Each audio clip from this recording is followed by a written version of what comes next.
If I am audible, please convey. I'll be starting the tutorial in next 5 minutes, sharp at 3:15 p.m. Thank you.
Are the slides are also visible? Please confirm that.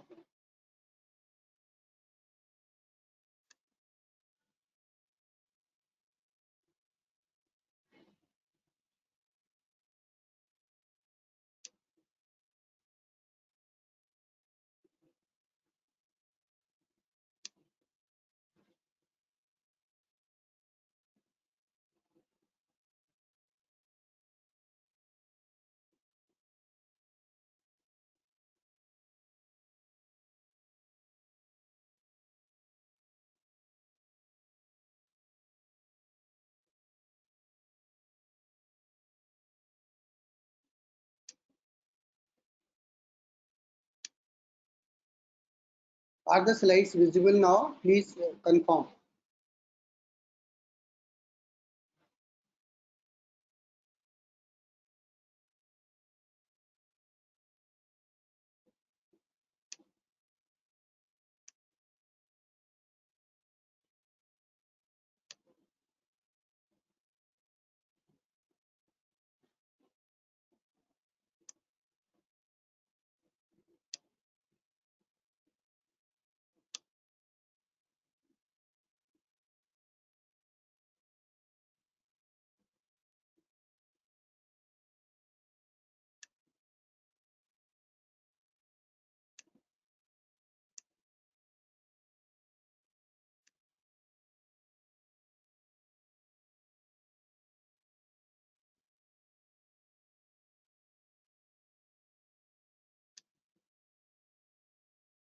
I hope now the slides are visible. Please confirm.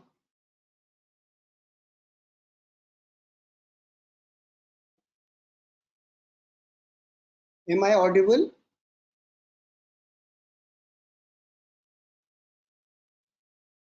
Okay, thanks. We will be starting in next 1 minute or so.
I hope now the slides should be visible.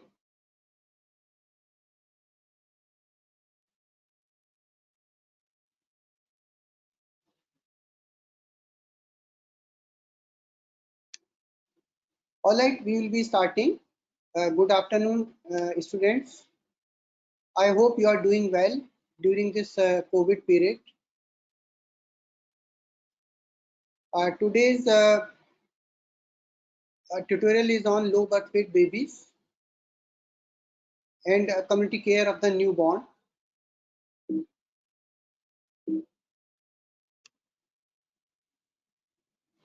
By definition, we know that low birth weight babies are all those babies who have got birth weight less than 2.5 kg or 2500 grams. They constitute approximately 30% of all units in India and most of the developing countries. The significance of low birth weight babies is quite important. Approximately 75% of neonatal deaths and 50% of infant deaths occur among low birth weight infants. Low birth weight babies are more prone for malnutrition, recurrent infections, and neurodevelopmental delay. So as is obvious, low birth weight babies have got higher mortality and morbidity. Now, before going into what all constitutes low birth weight babies, it's a heterogeneous group. I will like to concentrate on this graph. We are supposed to categorize each and every baby at birth in one of the 9 categories which this graph will be demonstrating. As we are aware that those babies who are less than 37 weeks, they are preterm babies. Babies who are 42 weeks or more than 42 weeks, they are post-term babies.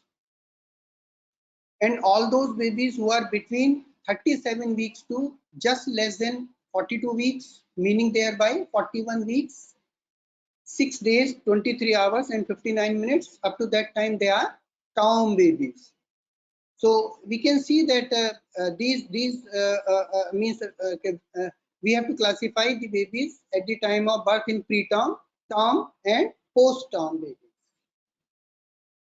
Now further, these babies, say preterm babies, term or post-term, they are to be divided into small for date, appropriate for date or large for date, depending on whether their birth weight is below 10th percentile or more than 90th percentile or between 10th and 90th percentile. I hope you understand the percentile. This is not same as the percent.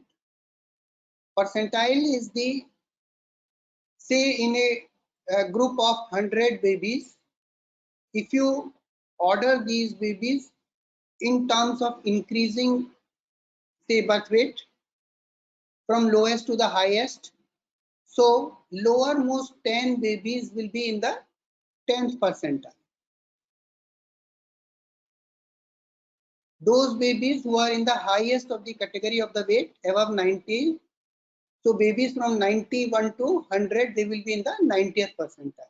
And rest of the babies who are in this serial order from 11th to 89th babies, they are in the 10th to 90th percentile. I hope you must have been introduced to this concept in the community medicine as well. So those babies who are less than 10th percentile at birth, they are small for date babies. Those babies who are more than 90th percentile at birth, they are large for date. And those babies who are between 10th to 90th percentile are small for date, are for appropriate for date babies. Sorry. Now, as you can see that all those babies who are less than 2.5 kg or 2500 grams at birth will be somewhere at here. So if you draw a horizontal line from this 2.5 kg mark, so what you get, all those babies who are below this line, they are all low birth weight babies. As you can make out, these low birth weight babies then will be preterm babies, term babies, and small number of even post-term babies.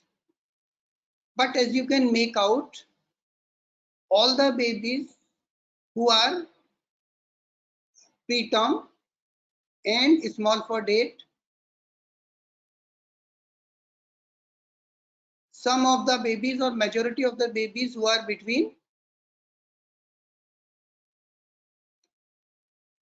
appropriate for date and preterm, they are also in the low birth weight. And maybe some of the babies,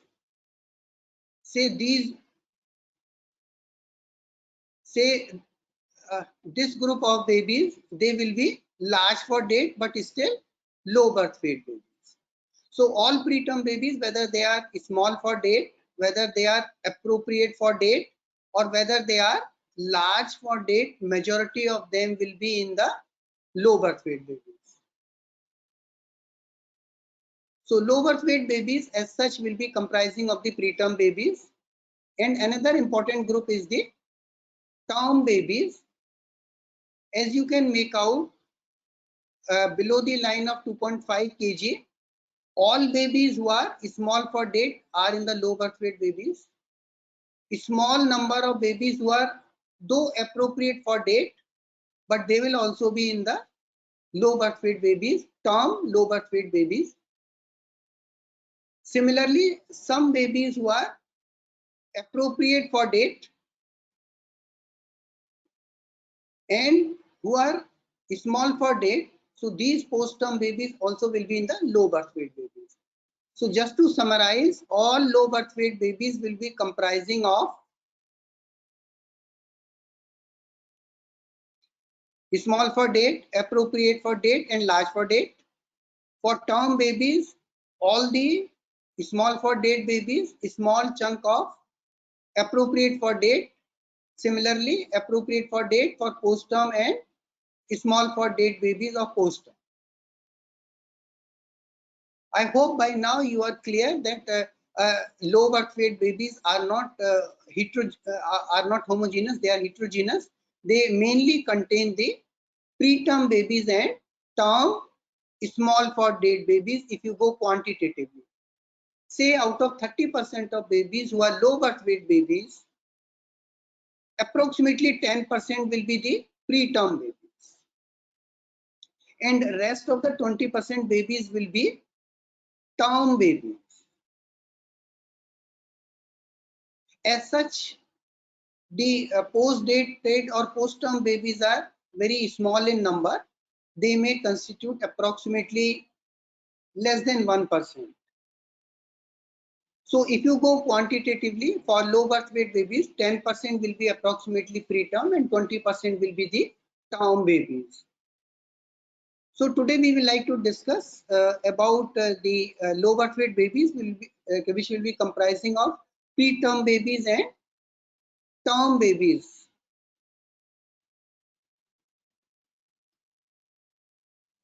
As I have already discussed, two types of babies are there in low birth weight babies. Preterms are less than 37 completed weeks of gestation. They account for approximately 1/3 of low birth weight babies, say 10%. Small for date babies are less than 10th percentile for gestational age, and they account for 2/3 of the low birth weight neonates.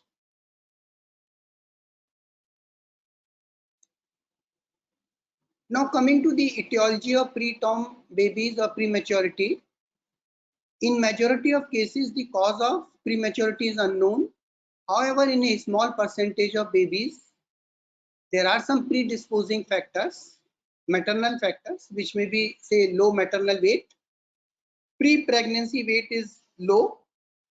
It may be somewhere less than 40 kg or so.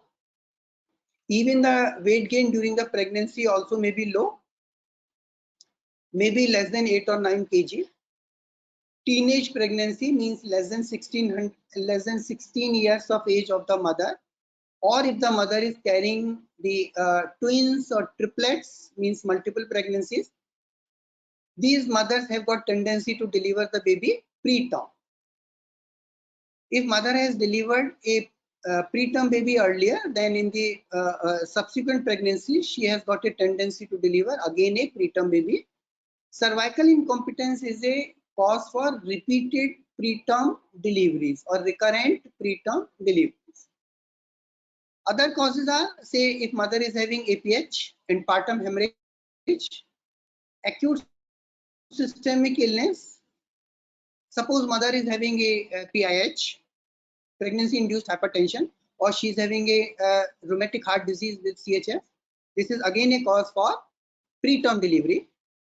Many a time, the delivery has to be induced for medical or obstetrical reasons. Suppose a mother is having uncontrolled bleeding per rectum, per vaginum, or if she is having uncontrolled hypertension, this pregnancy has to be terminated at early period, and that is a induced premature delivery to control the maternal condition. Anyhow, as I mentioned you earlier, in majority of the cases, the cause for prematurity may be unknown. As opposed to this one, the causes of small for dead babies is if the mother is having poor nutritional status, means the BMI of the mother is,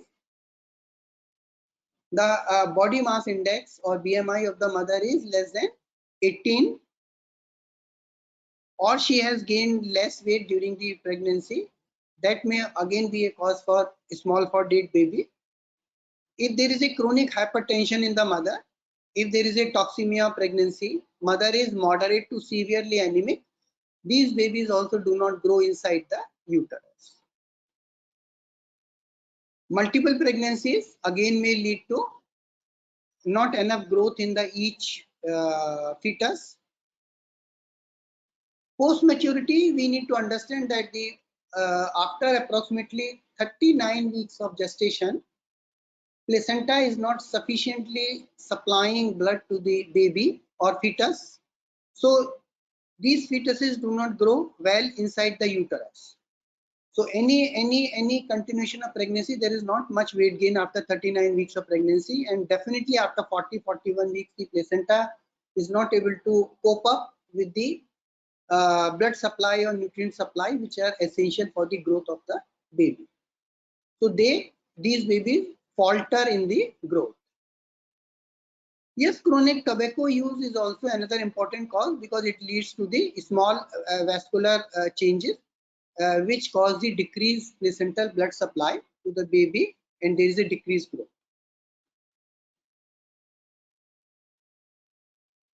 Now, before you label that a baby is a preterm or term or post-term, you are supposed to ascertain the gestation age of the baby. Gestation age of the baby ideally is best determined by the first trimester ultrasound. First trimester ultrasound, if you are able to do, then you are able to assess the gestation age of the baby with a accuracy of ±1 week. Meaning thereby, if your ultrasound in the first trimester is showing that mother is say carrying a pregnancy of 10 weeks, it is likely to be between 9.5 to 10.5 weeks somewhere. So it is the accuracy of the ±1 week. Of course, in second and third trimester, it is not so accurate. It is ±2 weeks in second trimester, and third trimester it is ±3 weeks, so very inaccurate. So that is a one method of assessing the gestation age of the baby by first trimester ultrasound. Another method is by last menstrual period. You are aware that if you add 7 days in the last menstrual period and go back by 3 months or add 9 months in that date, then you get the EDD or expected date of delivery. It means after last menstrual period, after 280 days or 40 weeks, a term baby will be delivered, and that will be the EDD of the baby or mother. So that means that is the second method of assessing the gestation age of the baby. In a mother who is not remembering her LMP and we have got no ultrasound access in the first trimester or even in our second or third trimester, then you can assess the baby's gestation age by what we call as the New Ballard method. Ballard, New Ballard method. New Ballard method has got two components, physical criteria and neurological criteria. Neurological criteria are only essential when you want to ascertain the degree of prematurity. Say baby is 34 weeker, 35 weeker, 36 weeker, or 28 weeker or 30 weeker. If you want to assess the baby whether the baby is preterm or term, then probably physical criteria are enough. I believe at the undergraduate level it's enough if you are able to differentiate a baby's preterm or term. It is not necessary to know or essential to what degree of means prematurity is there, because neurological criteria are a little bit difficult to elicit. They require some experience, clinical experience, to be accurately assessing. So at undergraduate level, we emphasize that you should be well versed with the physical criteria of the baby for assessing the baby's gestation age. All right. So I'll go one by one. These are breast nodule, genitalia, both in male and female, sole creases, ear cartilage, and you can get some help from the baby's skin characteristics also for term or preterm characterization. As you can have a look in this figure, a preterm baby's breast nodule is hardly visible or separate out from rest of the skin. Color is almost similar as the rest of the skin. A breast nodule is very small, maybe less than 5 millimeter in diameter. All right. As opposed to preterm baby, in a term baby, you can see that the color of the breast nodule and the areola, it is quite dark than the surrounding skin. Breast nodule is more than 5 millimeter. It may be approximately somewhere 10 millimeter or so in diameter. So that is the difference between a preterm and term breast nodule. In a male baby, in a preterm baby, you can see that even the pigmentation is quite light in a preterm baby. In a term baby, it is much darker, though it is not visible here. The means the figure or picture is not so clear, not so good in quality. But anyhow, in a term baby, the scrotum is quite darker than in a preterm baby. Rugae are well formed in a term baby's scrotum, but in a preterm baby, the skin is more of a smooth. Third difference is that in a term baby, the testes are well descended in the scrotum, while in a preterm baby, the testes may not be descended up to scrotum. They may be in the either at the external inguinal ring, or even when the baby is a lot more preterm, then they may even be in the inguinal canal. Similarly, in the female genitalia, in a term baby, the labia majora cover up most of the labia minora. While in a preterm baby, the labia majora and labia minora, they are separate out. So labia minora are a lot more visible. Now coming to the sole creases, you can have a look like in a term baby, the sole deep sole creases are there, not only in the 1/3 or half part, but in the posterior part of the sole also. As opposed in a preterm baby, there could be some creases, may be deep or may not be deep, but only in the anterior half of the sole. Hardly there are any creases in the posterior half of the sole. Coming to the ear cartilage in a term baby is well formed, means it is well carved. It is not so well carved in a preterm baby. Second, if you fold the ear cartilage of a term baby, it goes immediately back. But in a preterm baby, it takes longer time to go back once you fold the ear cartilage together.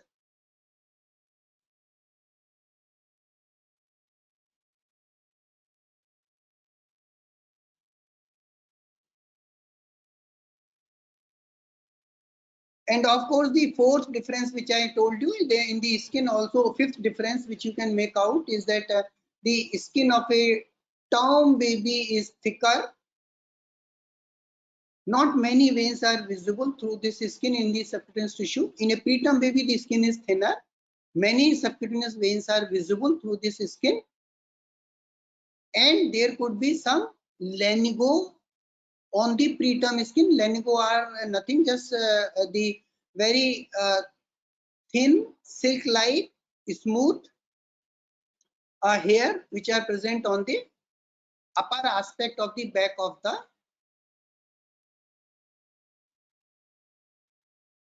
around the scapula or shoulder blade. So these are some of the differences in the preterm and term baby. Now, as opposed to preterm baby, the small for dead babies are, their appearance is quite different. First, I'd like to show you the appearance of these babies. See, on the left side, you can have a look. Here is a term baby, but he is only weighing 2.1 kg. On the right side, you have got a 3.2 kg baby. This is again a term baby. You can make out a difference between the two. The baby on the left side is having the emaciated look. There are loose folds of skin, mainly around the buttocks and thighs. See, these are some loose folds of skin because there is a lack of subcutaneous fat.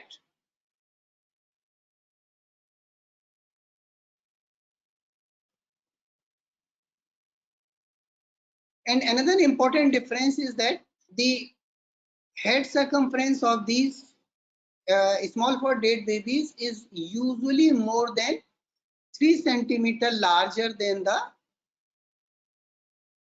chest circumference. While in a term good weight baby, the difference in the head circumference and the chest circumference is 3 centimeter or less than 3 centimeter.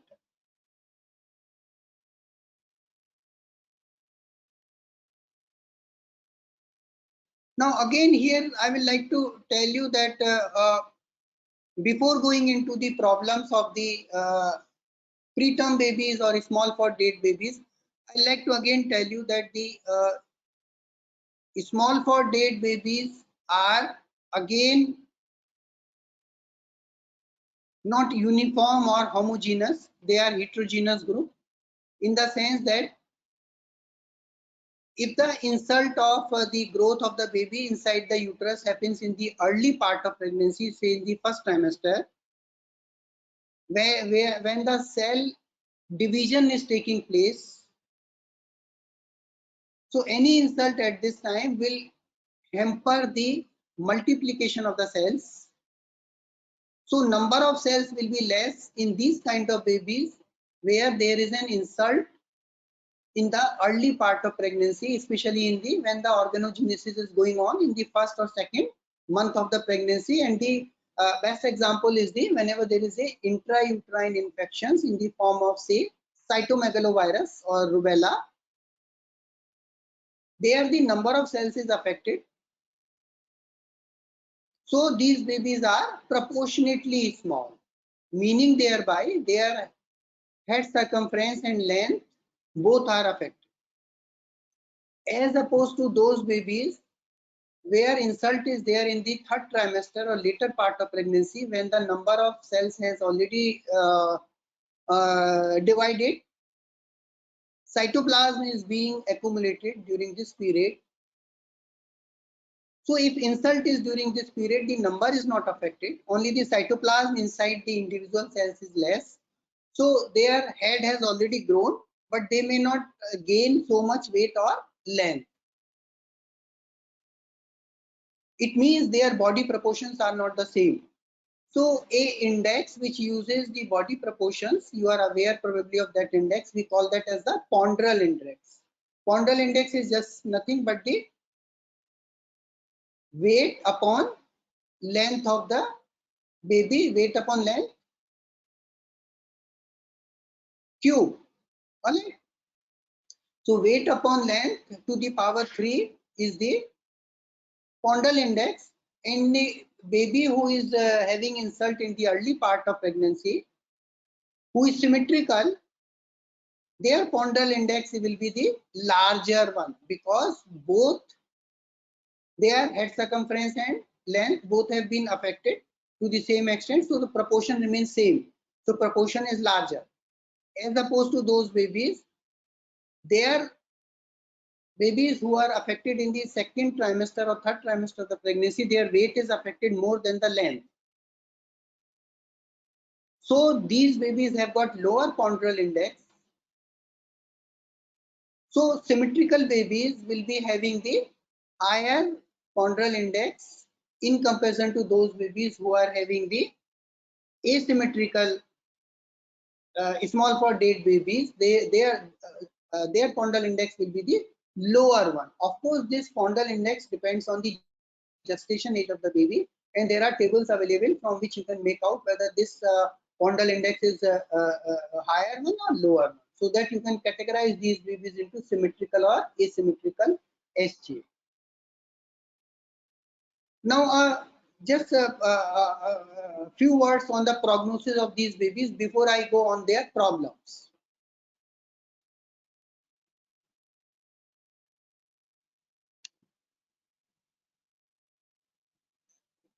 We know that the babies who are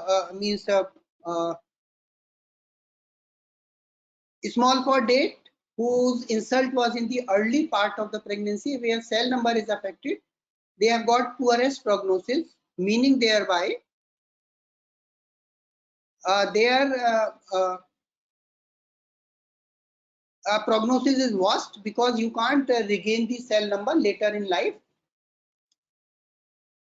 So they have got a poor neurodevelopmental outcome, as opposed to these ones, the babies who are having insult in the later part of pregnancy, in say second or third trimester, asymmetrical SGA babies, they have got intermediate kind of a prognosis, because their prognosis is better than those ones who are symmetrical SGA.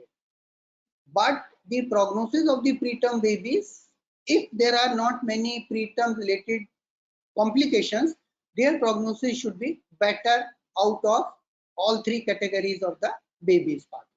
So this is about the prognosis of these babies. Now I will like to go to the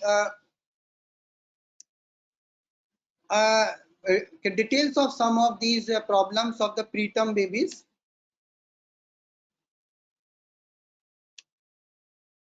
We know that many of these preterm babies, they may be asphyxiated at birth, because their respiratory center in the brain may not have developed well. Second, their respiratory effort after birth may be poor, because there is a chest wall is compliant, it is not very firm. Third, their lungs may be lacking the surfactant, so they may not expand. So these babies may not start breathing or inhaling the air inside their lungs. So these are some of the factors which may lead to the birth asphyxia. So many of the preterm babies, they fail to initiate breathing at birth and they are asphyxiated. Hypothermia is another problem in these preterm babies, for simple reason.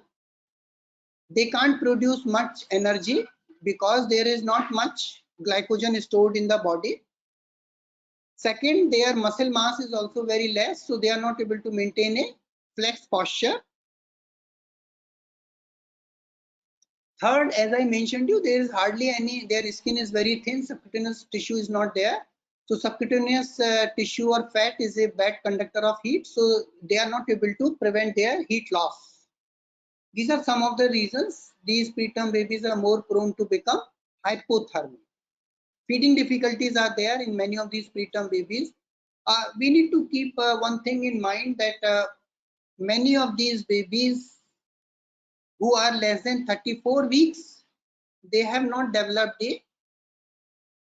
a coordination of sucking, swallowing and breathing, meaning thereby the coordination of sucking, swallowing with the breathing comes only at or after 34 weeks of gestation.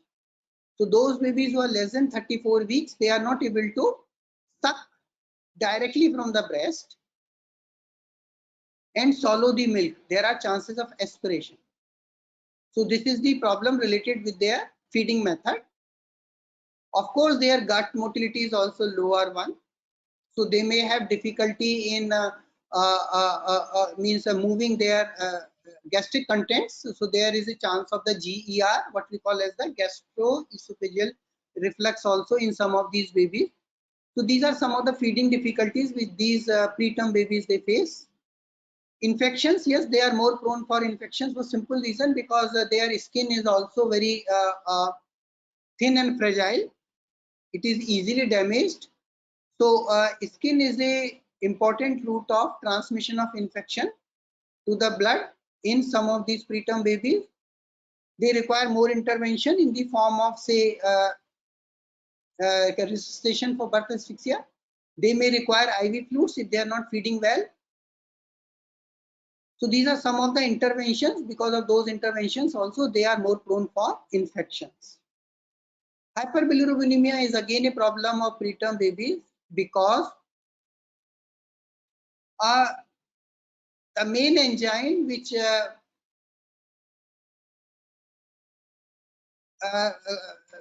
forms the glucourination of the bilirubin is deficient in the liver. UDP, glucouronide transferase. This enzyme is deficient at the time of birth, and in preterm baby it takes longer time, maybe a week, 10 days, 14 days or 21 days to mature, and therefore the glucouronation of the bilirubin is delayed, and that's why the change of indirect bilirubin to direct bilirubin is also delayed, and they are more prone for hyperbilirubinemia and maybe kernicterus as a result of that. Respiratory distress, you are aware, I have already tried to discuss when we were discussing about the birth asphyxia. Respiratory distress is because that these babies, preterm babies, they lack surfactant in their lungs. Prematurity is the most important cause of insufficient surfactant in the lungs because type 2 pneumocytes are not developed and they produce the surfactant.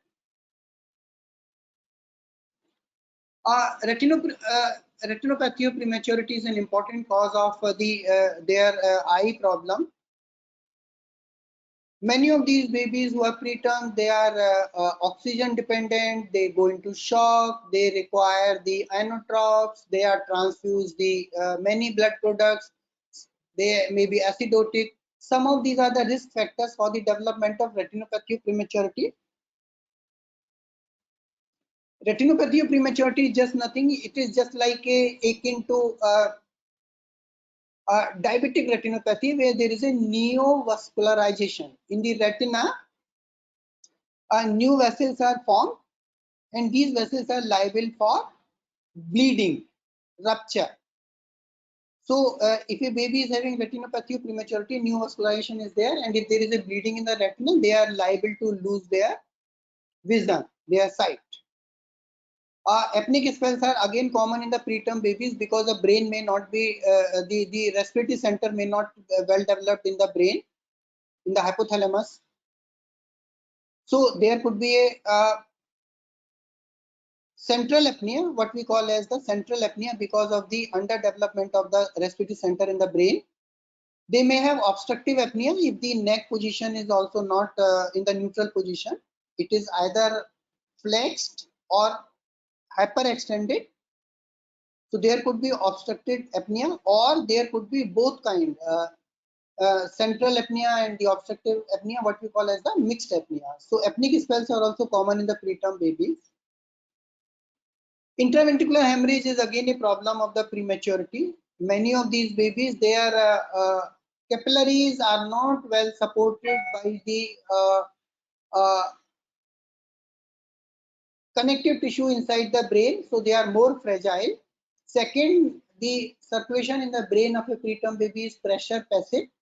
So any systemic changes of hypotension or hypertension, they are reflected in the brain, and these babies may bleed. Many metabolic problems are common, like hypoglycemia, hypocalcemia, hypomagnesemia, because the reserve in the body is very less. And some of these babies, they are also prone for metabolic acidosis. So these are in nutshell some of the problems of the prematurity, and almost every organ of the body is immature. So immaturity is mainly responsible for many of these complications in a preterm baby. As opposed to these one, small for date babies also have got some problems like birth asphyxia. Because many of these babies, they are not getting enough blood when they are inside the uterus for many reasons. So they may have chronic asphyxia, and during the process of delivery, an added stress is added on the baby's system. So there could be acute asphyxia on the chronic asphyxia because of the delivery process. So many of these babies will be having chronic asphyxia, and some may have acute on chronic asphyxia also. Meconium aspiration again as a result of the chronic asphyxia. Many of these babies, they aspirate the meconium once they pass the meconium inside the uterus as a result of the chronic asphyxia. Hypothermia is again a problem because these babies has already utilized most of their glucose in the body. Hypoglycemia for same reason. They are also more prone for infections. Polycythemia is again as a result of, because there is a chronic asphyxia or chronic hypoxia that leads to increased production of erythropoietin. Erythropoietin leads to the polycythemia or increased RBC mass. Now there are issues with the low birth weight babies. One needs to take care of the baby. When you are expecting a mother is going to deliver a low birth weight baby, whether this is a preterm baby or it's a small for date babies, these mothers should be means transferred to the center which are well equipped before delivery, because we know that in utero transfer of these babies is much safer than transferring the baby after delivery. Baby and mother together transferring later on, baby may develop many complications during the transportation or even before or after transportation. So it's always safer to transport these mothers in utero to a safer place where the low birth weight babies can be taken care of. And during, of course, if you are transporting these babies after birth, then hypothermia is to be prevented, and skilled persons are also required on the way to accompany, so that if there is a need, they can resuscitate these babies. Low birth weight babies, yes, they are to be hospitalized. All babies who are less than 1800 gram should be taken care of in the hospital. Those who are less than 34 weeks, I told you they can't fully breastfeed, so they are to be taken care of in the hospital. If baby is not able to feed or baby is sick for any other reason, irrespective of birth weight or gestation weight, they are to be taken care in the hospital. Meaning thereby, some of the babies who are 1800 or more than 1800 gram at birth, who are more than 34 weeks at birth, they can be taken care of in the community at home under the supervision of a health worker. The health worker may be a ASHA worker or a Anganwadi worker or lady health visitor. Many of these health workers, they can take care of the mother and the baby, provided baby is of the more than 1800 gram and baby is more than 34 weeks of gestation. Otherwise, rest of the babies, they are to be admitted in the hospital. Now, these are some of the efforts which one need to make these babies survive. keeping the baby warm. If you are taking care of the low birth weight baby at home, they are to be kept warm all the time by what we call as the skin to skin contact or kangaroo mother care. All right. Kangaroo mother care is just nothing but we put the baby in between mother's both breasts. We uncover the baby, we uncover the mother, and then mother and baby are wrapped together. So this is skin to skin contact, and which takes care of the baby's temperature. Also, the room temperature where the baby is being taken care of is to be maintained. Smaller the baby means lower the birth weight of the baby, higher is the room temperature that is to be maintained. It may be ranging from 28 degrees centigrade to 35 degrees centigrade. You need to understand that this is probably the room temperature is the air temperature, which is to be maintained for caring a newborn baby, and this temperature will ensure that this baby maintains a normal body temperature with minimal expenditure of the energy, and this is called as a thermoneutral range of temperature. So these are thermoneutral range of temperature for a particular baby where the expenditure of energy is minimum, baby is maintaining a normal temperature. It is very essential because if this temperature is not maintained, baby is under the continuous cold stress, means body temperature is between somewhere 36.1 to 36.5 degrees centigrade. Then these babies are under constant cold stress and they may not gain enough weight. So chronic cold stress is the most important cause of failure of gaining the weight in a low birth weight baby. And a baby should be adequately clothed when you are not doing the kangaroo mother care. Kangaroo mother, this is the complete clothing, means baby is having 2, 3, 4 layered clothing depending on the environment. Baby is having cap, baby is having the socks, maybe mittens also in the hands. So baby, and then baby should be wrapped in a shawl or a sheet. See, these are the nicely covered babies. That's how the baby should be there. These are well covered newborns, and they are likely to prevent the heat loss of these babies.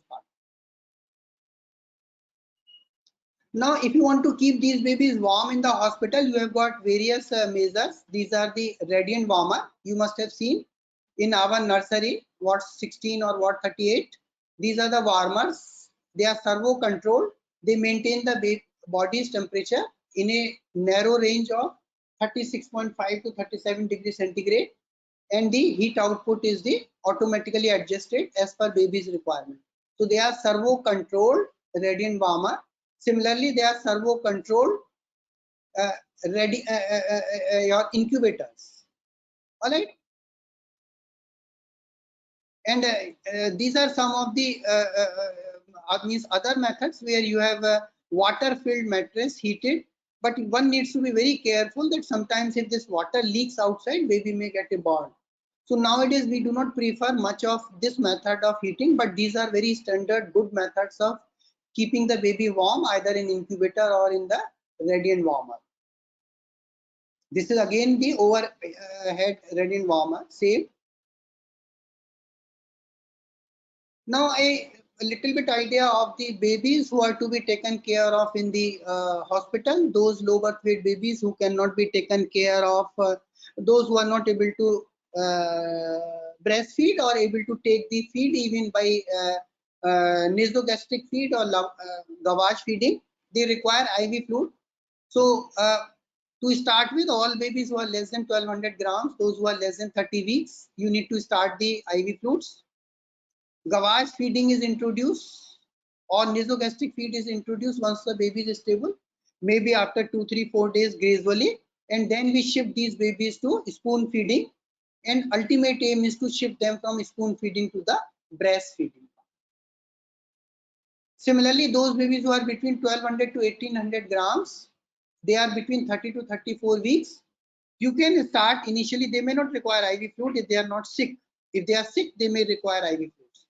So you can start a gavage feeding or nasogastric feeding to them, alright? And then you can shift to spoon feeding, and ultimately you may lead to the breastfeeding to these parts. So ideally, all babies who are less than 1800 grams, they are to be taken care in hospital. Those who are less than 1200, they are to be started IV fluids. Those between 12 to 1800, of course, you can start directly with the feed. They may not require the IV fluids.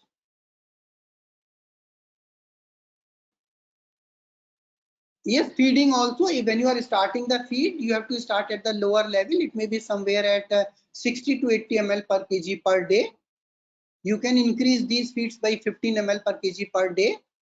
Maximum you have to go up to 180 to 200 ml per kg per day feeding volume. First feed not at 2 hours, but it has to be started as early as possible, maybe within 30 minutes of birth. Nowadays, what we do that whenever a baby is delivered, we put the babies on the mother's abdomen. Even before cutting the placenta, we cut the placenta when the baby is on the mother's abdomen. This mother crawls towards the mother's breast and starts breastfeeding immediately after birth. So that is a kind of a standard practice now we have started. So breastfeeding is started within 30 minutes or even less than 30 minutes of birth. This is the method of gavage feeding which we have tried to demonstrate. Okay, this is the what we call as the method of spoon feeding. Here it is a kind of a utensil which you may call as a sudhi, or you may call it as a paladai. In different parts of India, we call this utensil with a different name. But the concept is that milk is filled up here and it is gradually touched with the baby's lips, and baby starts then licking this milk by in the same way as a dog's puppy starts licking up. So it is not to be forced in the baby's mouth, but baby starts licking by the tongue, and then this milk goes inside and baby swallows it. Fluid requirement we have already discussed. First day you may start with 60 to 80 ml, then you may increase by 15 ml, and then it's not necessary always to add extra fluid for radiant warmer or phototherapy, because in India or developing countries the humidity is very high. Once the humidity is very high, the extra fluid is not required. But in temperate climates where the humidity is quite low, then yes, some of these babies who are under radiant warmer or phototherapy, they may require extra fluid to be given besides this 60 to 80 ml. So these are the approximate amount of the fluid which are to be given to these babies who are more than 1500 gram or 1000 to 1500 gram. And of course, the upper limit is somewhere 150 to 170. We do not go beyond that.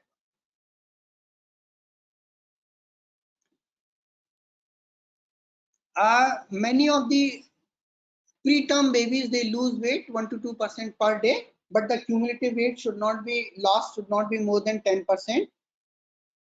Small for date babies usually do not lose any of these weight, and birth weight in a preterm baby is regained by 10 to 14 days, and then they keep on gaining every day almost 10 to 15 grams per kg per day, or 1 to 1.5% of the birth. Excessive loss or inadequate weight gain, some of the reasons: cold stress I have already mentioned you. If the baby's temperature remains most of the times in the range of 36 to 36.5, babies in the cold stress, they will not gain weight.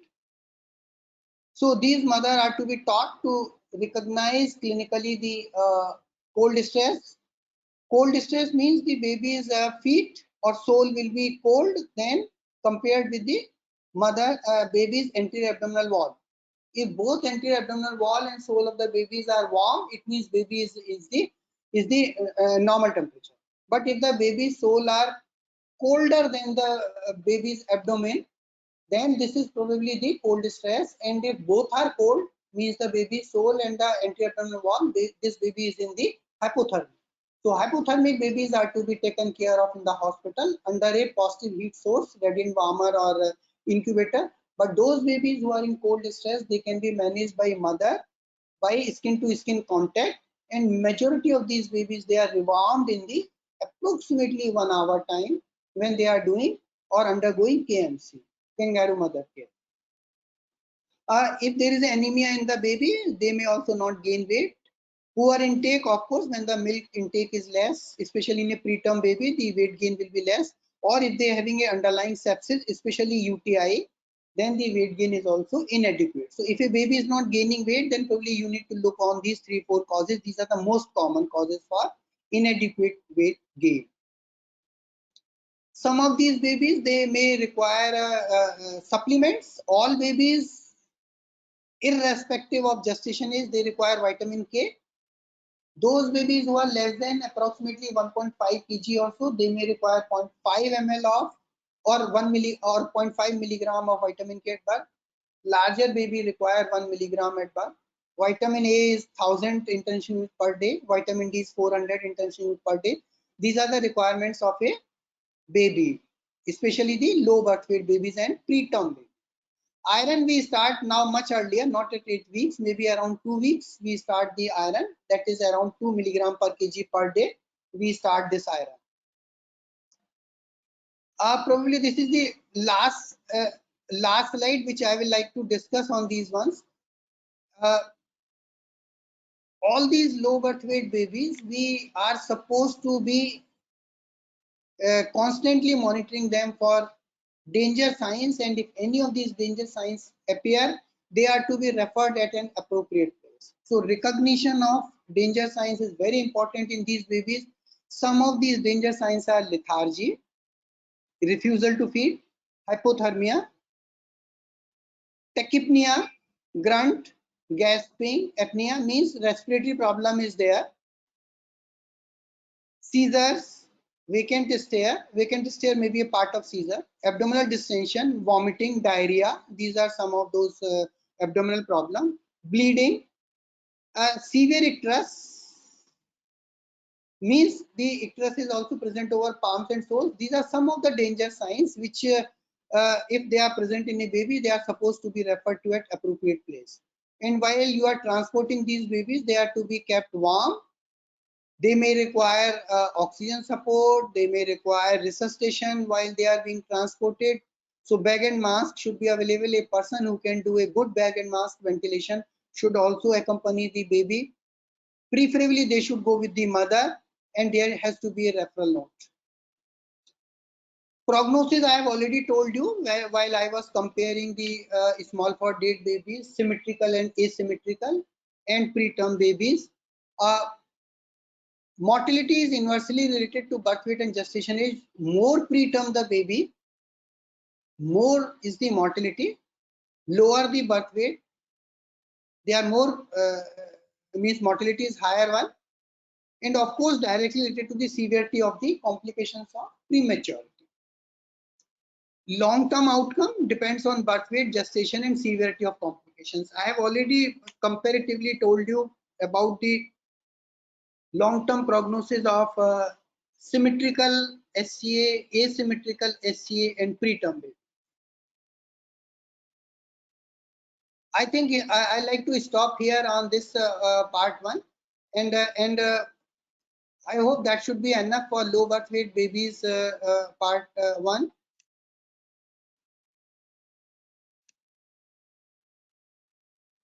If there are any questions, let me check in the question box, and I'll be happy to answer that one.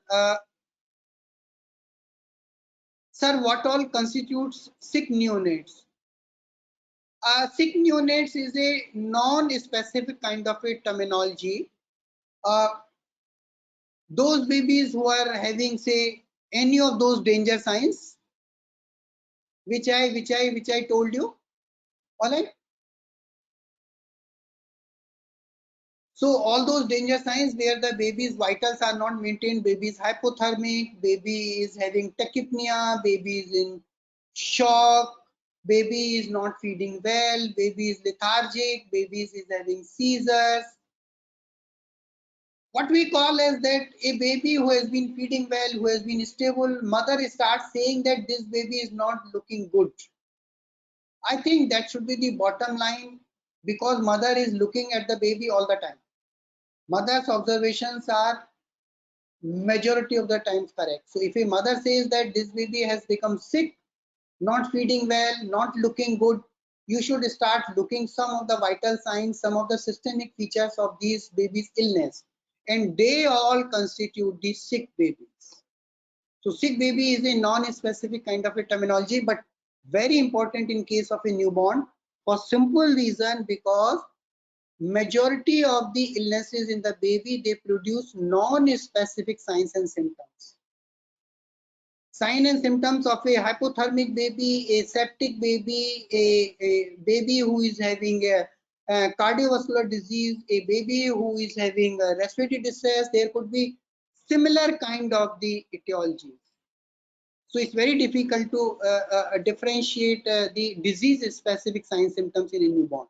So that constitutes the sickness of a baby. Yes, preterm is same as the prematurity. We most of prematurity, I will like to say this is a layman term. Preterm is a more scientific term. All babies who are less than 37 weeks, they are preterm. I intentionally did not touch on IUGR or SFD babies. IUGR is not same as small for date baby.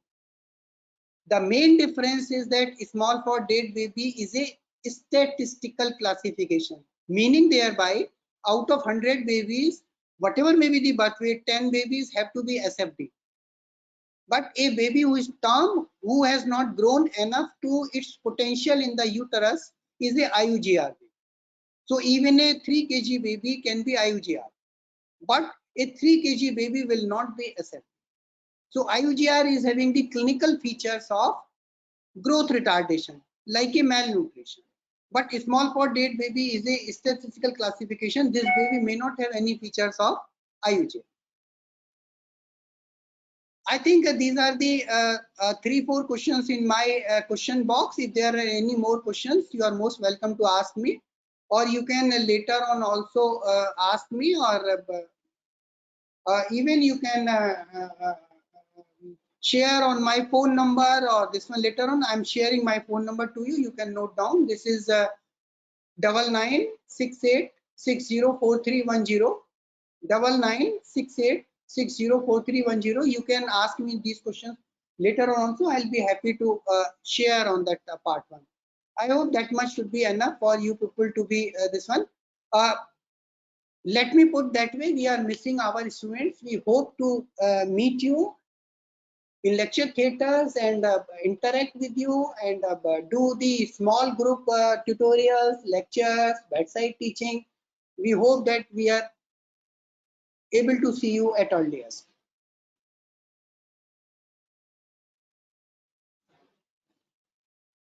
How long after birth do the babies between term and preterm babies disappear? I will say there is no hard and fast timeline when the preterm babies will be looking like a term baby. But a preterm baby who is a 32 weeker, after 8 weeks of postnatal life, baby will become 40 weeker. So baby will become term. So yes, whenever you assess the development of a preterm baby, you take cognition of this prematurity, meaning thereby if you are looking at a 1-year-old baby development, and this baby was supposed 4 weeks preterm, born at 36 weeks, then you are supposed to consider this baby as 11 months. So developmentally, yes, you are supposed to be taking care of those things part.